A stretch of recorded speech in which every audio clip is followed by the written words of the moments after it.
আমি খুব cost efficiently operate করার চেষ্টা করি। Even for the models.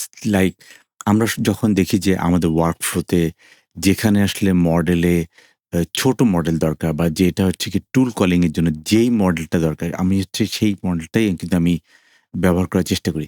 মানে I don't want to invest on something যেটা থেকে আসলে আমাদের রিটার্নটা খুব কম হয়। তো সেজন্য আমি আসলে আমাদের যে বিজনেস ওয়ার্কফ্লো আছে, সেই বিজনেস ওয়ার্কফ্লোতে একটা বড় পয়েন্ট হচ্ছে গিয়ে আমাদের যে ওয়ার্কফ্লোটা আছে, সেই ওয়ার্কফ্লোর মধ্যে কোন পার্টটা এখনো ধরা যাক এনালগ মোডে আছে, মানে হচ্ছে এখনো ম্যানুয়াল মোডে আছে, সেইটাকে আমি কি ডিজিটাল করব কিনা? আর ২ নম্বর হচ্ছে ডিজিটাল করি, সেই ডিজিটাল পার্টে কতটুকু অংশ আমি অটোমেশন করব? মানে ইফ দিস দেন দ্যাট। তো এইজন্য আমি দেখি যে কোথায় কোন মডেলটা আমি ব্যবহার করব, আর কোথায় মডেল ব্যবহারই করব না। কারণ দিন শেষে ওইটা হচ্ছে ডিজিটাল পার্ট, আর ওইটা হচ্ছে একটা সিম্পল রেসিপি থাকে যে এটা হলে ওটা হবে, ওটা হলে ওটা হবে।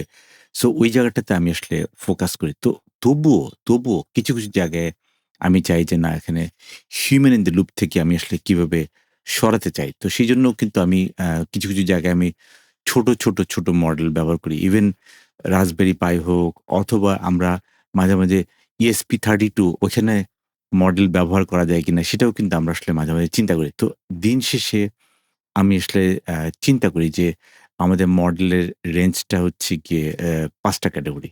তো ৫ টা ক্যাটেগরির মডেল নিয়ে নরমালি আমি যখন দেখি, তখন হচ্ছে গিয়ে আমরা দেখি যে আ যেখানে ধরা যাক আমার আ ৪ থেকে ৮ জিবি মতো আ আমার VRAM আছে, বা আমার ইন্টিগ্রেটেড RAM আছে। তো সেটা আমি কিভাবে অপারেট করব? ৮ থেকে ২৪ জিবির একটা রেঞ্জ আমি প্ল্যান করি। আবার ২৪ থেকে আম ৯৬ পর্যন্ত একটা রেঞ্জ প্ল্যান করি। তো এটার পাশাপাশি এটাও ঠিক যে 96 থেকে 192 জিবির যে রেঞ্জটা আছে, এবং তার পাশাপাশি হচ্ছে গিয়ে 192 থেকে 384, মানে এটা হচ্ছে গিয়ে কারেন্ট স্ট্যাটাসে আমরা অপারেট করি।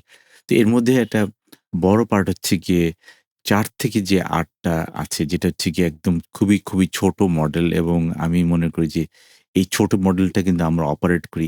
ইভেন লাইক ছোটখাটো আমার ল্যাপটপে, যেটা অনেক পুরনো ল্যাপটপ, যেখানে আমার ৮ জিবি মেমোরি আছে। তো আমি সেখানে কিন্তু চালানোর চেষ্টা করি, অথবা যেগুলো এখন স্ট্যান্ডার্ড মোবাইল ফোন এসছে, অনেক নতুন মোবাইল ফোন এসছে, সেই মোবাইল ফোনেও কিন্তু আমরা ট্রাই করি যে এটাকে কিভাবে আমরা অপারেট করব। সো এই যে ব্যাপারটা, সেখানে কিন্তু আমি দেখছি যে NANBEES কিন্তু ইট ইস ডুইং রিয়ালি গুড।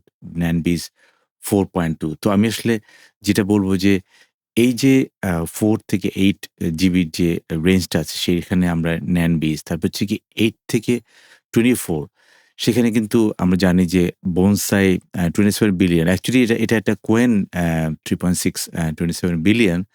এটাকে বোনসাই তারা আসলে নিয়ে এটাকে আ ছোট করে এনেছে, এবং সে এখানে কিন্তু ৮ থেকে ২৪ এর রেঞ্জের মধ্যে পড়ে যায়। তারপর হচ্ছে কি, যদি আমরা রিয়েলি চাই যে না আসলে আমরা 24 থেকে 96 এর মধ্যে যদি পড়ে থাকে, কোয়েন 3.6 প্লাস ক্যাপ হচ্ছে কি, এটা আরেকটা আ আপনার মনে আছে কিনা যে ওয়ার্ড টু ভেক যিনি বানিয়েছিলেন, সেই ওয়ার্ড টু ভেকের সেই ডেভেলপারই কিন্তু আসলে এই কোয়েন 3.6 প্লাস ক্যাপ এটাকে উনারা আসলে একটা লেভেলে নিয়ে এসেছেন। তো আমি যেটা মনে করি যে দিন শেষে আমাদের আ অফিসের যে কাজগুলো আছে, সেই কাজগুলোর মধ্যে এই 24 থেকে 96 এর মধ্যে হয়ে যায়।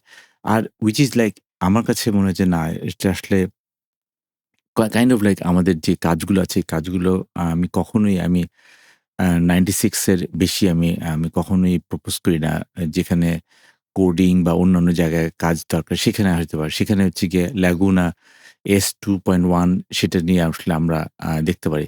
তো দিন শেষে আমি আপনাদেরকে এটা বলব যে আমাদের ছোট মডেল দিয়ে কাজ শুরু করতে হবে। বিকজ ছোট মডেল দিয়ে কাজ শুরু করলে হয় কি যে ইউ গেট টু আন্ডারস্ট্যান্ড যে আসলে কোনটা কাজ করবে আর কোনটা কাজ করবে না। Because end of the day যদি ছোট মডেল দিয়ে যদি আপনি কাজটা করাতে পারেন, then why investing on big models? So এই জায়গাটাতে আমি সবসময় করি যে যন্ত্রকে যে কামলা খাটানোর যে ওয়ার্কশপে আমি সবসময় একটা কথা বলি যে, "Why don't we start with the smallest one and then get the job done?" R in the meantime একটা দেশ কিভাবে এআই দিয়ে চলতে পারে, that is the thing what you could see it from here. And I would say যে আপনি 4 থেকে 8 মানে এই NANBIS 4.2 এটা দিয়ে you should try it.